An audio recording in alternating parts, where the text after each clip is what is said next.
आज मेरी सारी मुरादें पूरी हो गई। मेरे किशन का घर बस गया।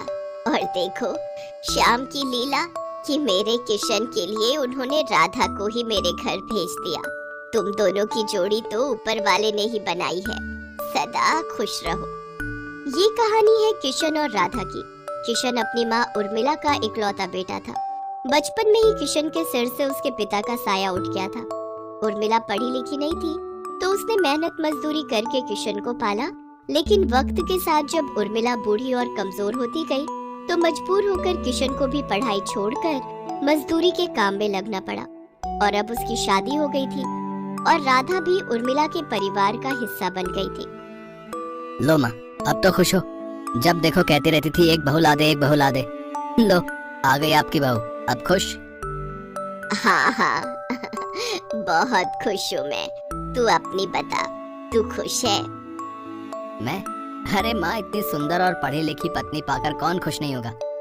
पता नहीं कौन से चिराग की रोशनी में ढूंढा है आपने इसे मेरे लिए। राधा भी उसी शहर में रहती थी जहाँ किशन और उसकी माँ उर्मिला रहते थे। किसी ने उर्मिला को राधा के बारे में बताया तो उर्मिला झट से अपने बेटे किशन का रिश्ता लेकर राधा के घर पहुँच गई। राधा पढ़ने में बहुत होशियार थी मगर उसके पिता रिक्शा चलाते थे और बहुत ही गरीब थे, इसीलिए राधा भी अपने कॉलेज की पढ़ाई पूरी नहीं कर पाई। फिर एक दिन, राधा बेटी, मुझे तेरी पढ़ाई के बारे में पता चला। तू आगे पढ़ना चाहती थी ना? मेरे चाहने से क्या होता है माँ, गरीबी और मजबूरी ने आगे पढ़ने ही नहीं दिया। दुखी मत हो, सब भगवान भरोसे छोड़ दे। उन्होंने तेरी किस्मत में कुछ अच्छा ही लिखा होगा। अच्छा माँ जी, मैं आती हूँ, इनका फैक्ट्री जाने का टाइम हो गया। किशन बहुत मेहनती था। पहले वो जिस फैक्ट्री में मजदूरी करता था उसकी मेहनत और लगन देखकर फैक्ट्री के मालिक ने उसे एक बड़ी आरा मशीन चलाने का काम दे दिया था।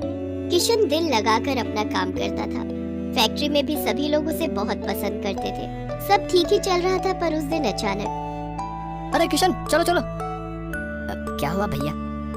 अरे वो अपना कलवा है ना, उसे बहुत चोट आई है। हे भगवान, कैसे? पता नहीं, मशीन चला रहा था कि तभी ब्लेड टूट गया और सीधे उसके सीने में जा घुसा। बहुत खून बह गया उसका भैया। मैंने सेठ जी से कितनी बार कहा है कि सारी मशीनों के ब्लेड बहुत पुराने हो गए हैं, उन्हें बदलना चाहिए, लेकिन सेठ जी मेरी सुनते कहाँ हैं। लगता है तुम अभी सेठ को पहचान नहीं पाए हो, है? वो जितना कंजूस है ना उतना ही बड़ा शैतान भी। लेकिन हो ना हो, हम सबको एक होना ही होगा, तभी इस मुसीबत का हल निकलेगा।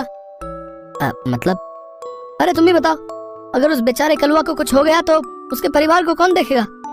सेठ को उसके परिवार की मदद करनी होगी भाई, चाहे जो हो जाए। सही कहा भाई, हम कलवा को इंसाफ दिलाकर ही रहेंगे। 2 दिनों तक अस्पताल में इलाज के बाद कलवा की मौत हो गई। उसकी मौत की खबर सुनते ही सारे कर्मचारी बहुत गुस्से में थे और फिर वो सब एक साथ सेठ के घर जा पहुँचे। सेठ जी, वो अपना कलवा। अरे कलवा को छोड़ो, पहले ये बताओ कि तुम सब यहाँ एक साथ क्या कर रहे हो? वहाँ फैक्ट्री खाली छोड़ दी क्या? सेठ जी, काम तो होता ही रहेगा, पहले आप कलवा के परिवार की मदद कर दो। अब वहाँ कमाने वाला कोई नहीं है। ओए लड़के, अपना काम कर जाकर, ज्यादा यूनियन बनाने की कोशिश मत कर, समझा? एक तो उस कलवे ने लापरवाही बरती और ऊपर से तुम लोग मुझे ही आकर कोस रहे हो। कोस नहीं रहे मालिक, बस आपसे विनती कर रहे हैं कि आप उसके परिवार की मदद कर दीजिए। ऐसा है, जिस जिसको काम करना है वो फैक्ट्री लौट जाए अभी, वरना यहीं से अपने घर चला जाए, समझे तुम लोग? सेठ की झिड़की से घबराकर सब लोग फैक्ट्री लौट गए। सेठ किशन को देखकर समझ गया था कि वो शांत नहीं बैठेगा, इसीलिए सेठ ने एक बड़ी साजिश रची जिसके तहत शाम को किशन के घर पर। ओए किशन, बाहर निकल। क्या हुआ इंस्पेक्टर साहब? तू ही किशन है ना? हाँ जी। और चल थाने चल मेरे साथ, मैं तुझे गिरफ्तार करने आया हूँ। पर मेरा कसूर क्या है इंस्पेक्टर साहब, मैंने क्या किया है? बिना कोई जवाब दिए वो इंस्पेक्टर किशन को घसीटते हुए पुलिस थाने ले गया और वहाँ उसे पता चला कि उसके सेठ ने उसके खिलाफ बहुत बड़ी चाल चली है। दरअसल सेठ ने पुलिस से कहा कि जिस ब्लेड के टूटने से कलवा की मौत हुई थी वो ब्लेड किशन ने ही बदला था और उसने जानबूझकर कलवा को नुकसान पहुँचाने के लिए ऐसा किया था। पुलिस ने उसके खिलाफ कड़ी धाराओं में मामला दर्ज किया था। उधर उर्मिला और राधा का रो रो कर बुरा हाल था। उन्होंने सेठ से लेकर हर बड़े पुलिस अधिकारी से गुहार लगाई, चीख चीख कर कहा कि किशन बेकसूर है, पर किसी ने उनकी बात नहीं सुनी। और फिर राधा, तू चिंता मत कर, किसी ने मुझे बताया है कि एक बहुत बड़े वकील हैं, एडवोकेट विवेक बंसल, वो हमारे किशन को जरूर छुड़ा लेंगे। ठीक है बाजी, हम अभी चलते हैं उनके पास।